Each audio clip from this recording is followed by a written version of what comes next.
ॾाढियूं मज़ेदार ॻाल्हियूं पलीजे साहब कयूं। मूंखे हज़रत मौलाना बुश जी ॻाल्हि नाहे करणी, हज़रत मौलाना रसूल बख्श पलीजे जी ॻाल्हि करणी आहे।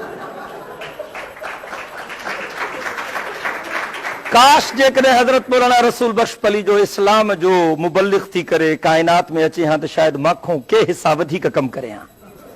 मां वरी बि दुआ थो कयां अलाह उहो ॾींहुं कंदो जो असांजा पढ़ियल कढ़ियल माण्हू जिन खे रब सलाहियतूं ॾिनियूं आहिनि उहे पंहिंजे सलाहियतुनि खे अल्लाह ऐं अल्लाह जे रसूल जे दीन जे तबलीग जे लाइ इस्तेमालु कंदा। अल्लाहुम्मा आमीन।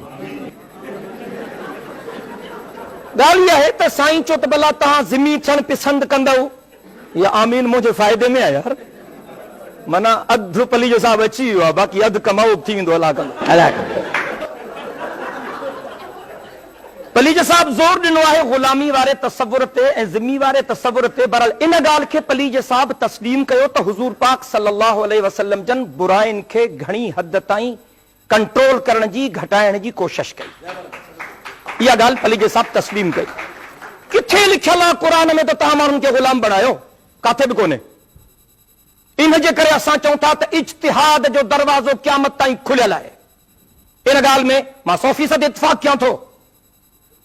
इंसानियत जे फलाह ऐं बहबूद जे लाइ इज्तिहाद जो दरवाज़ो खुलियल आहे। इज्तिहाद जो दरवाज़ो बंदि न आहे।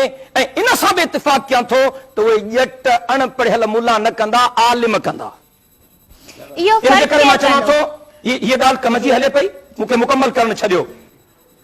जीअं पलीज साहब चयो त हर मुला मौलवी खे हक़ कोन्हे ऐं विच ते पलीज साहब विकालत जी बि ॻाल्हि करे वियो।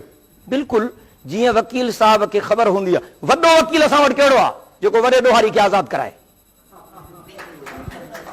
ख़बर अथसि त हे खूनी आहे, हे खूनी आहे, हिन करप्शन कई आहे, हिन मुल्क जो नाणो लुटियो आहे। हाणे जेको इनखे आजो कराए इहो वॾो वकील आहे। छा इन खां पलीजो साहब इनकार कंदो? सवाल ई पैदा कोन थो थिए। हर फील्ड में अहिड़ा क़िस्म जा माण्हू आहिनि जेके बदनुमा दाग़ आहिनि मुक़दस शोबनि जे मथां। उहे मुल्लनि में बि आहिनि, मौलवियुनि में बि आहिनि, पंडितनि में बि आहिनि, वकीलनि में बि आहिनि, दानिश्वरनि में बि आहिनि, लीडरनि में बि आहिनि। ऐं इन जे करे मां चवंदुसि छो त साईं फारसी पढ़ी आहे त मां अरबी थो पढ़ां। हल बदल अद्दीन इल्लल मुलूकु अहबार सूइन व रुहबानुहुम। टिनि तबक़नि क़ौम जो बेड़ो बोड़ियो।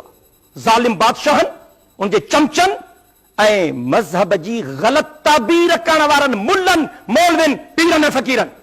इन खां केरु थो इनकार करे? असां इहो ई त चऊं था त आलिम में ऐं जाहिल में फ़र्क़ु कयो।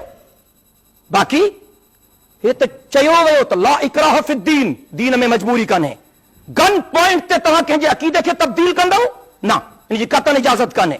लकुम दीनुकुम वलिय दीन, तव्हांजे लाइ तव्हांजो दीन, मुंहिंजे लाइ मुंहिंजो दीन। हुज़ूर अकरम सल्लल्लाहु अलैहि वसल्लम जन उन ज़माने में जेके इस्लाहात कयूं उहे क़ाबिल फ़ख्र इस्लाहात हुआ ऐं हिकिड़ा बुनियादी उसूल हुज़ूर पाक सल्लल्लाहु अलैहि वसल्लम जन असांखे ॾिना। बाक़ी इहो चवनि त मुसलमाननि जे हुकूमतुनि में यानी हुज़ूर साईं जी हुकूमत में या हज़रत अबू बकर साईं या हज़रत उमर साईं या हज़रत उस्मान साईं या हज़रत अली साईं जे हुकूमतुनि में बि ग़ुलाम बाज़ारनि में विकाम बाहा कतन कोन्हे। हुज़ूर साईं जन सिलसिले खे बंदि करायो, हुज़ूर जे ख़लीफ़नि सिलसिले खे बंदि करायो ऐं इहे इस्लाहात तारीख़ जे वर्कनि में सोनहरी अखरनि सां लिखण जे क़ाबिल आहिनि।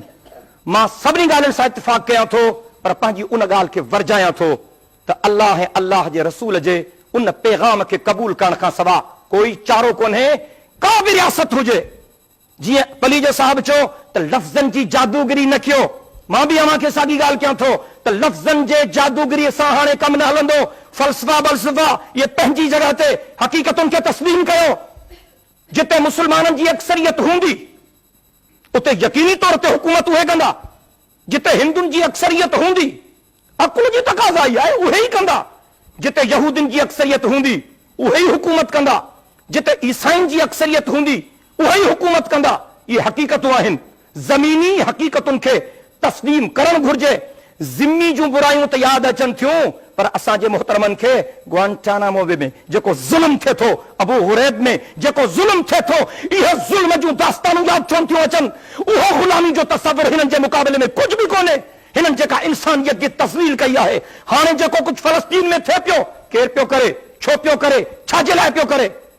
संजीदगी सां इन्हनि ॻाल्हियुनि ते सोचण जी ज़रूरत आहे। मां सम्झां थो त अल्लाह ऐं अल्लाह जे रसूल जे हुक्मनि खे क़बूल करण में सलामती आहे, छो त उहे हुकुम इंसान ज़ात जे भलाईअ जा आहिनि। जेका कंपनी जेका शइ ठाहींदी आहे उन सां गॾु, उन प्रोडक्ट सां गॾु, उन मशीन सां गॾु हिकिड़ो गाइड बुक बि मिलंदो आहे। उन में लिखियलु हूंदो आहे त इन मशीन खे कीअं ऑपरेट करे। तव्हां रेडियो वठो, तव्हां टीवी वठो, तव्हां टेप रिकॉर्ड वठो, तव्हां गाॾी वठो, तव्हांखे उन सां गॾु हिकिड़ो गाइड बुक मिलंदो। असांखे दुनिया जे फैक्ट्री जा ठहियल न आहियूं, असांखे अल्लाह ख़ल्क़ियो आहे ऐं क़ुर पाक जे सूरत में अल्लाह साईं असांखे गाइड बुक ॾिनो आहे। जेकॾहिं इन गाइड बुक जे मुताबिक़ हलंदासीं त असांजी बहितरी थींदी, न त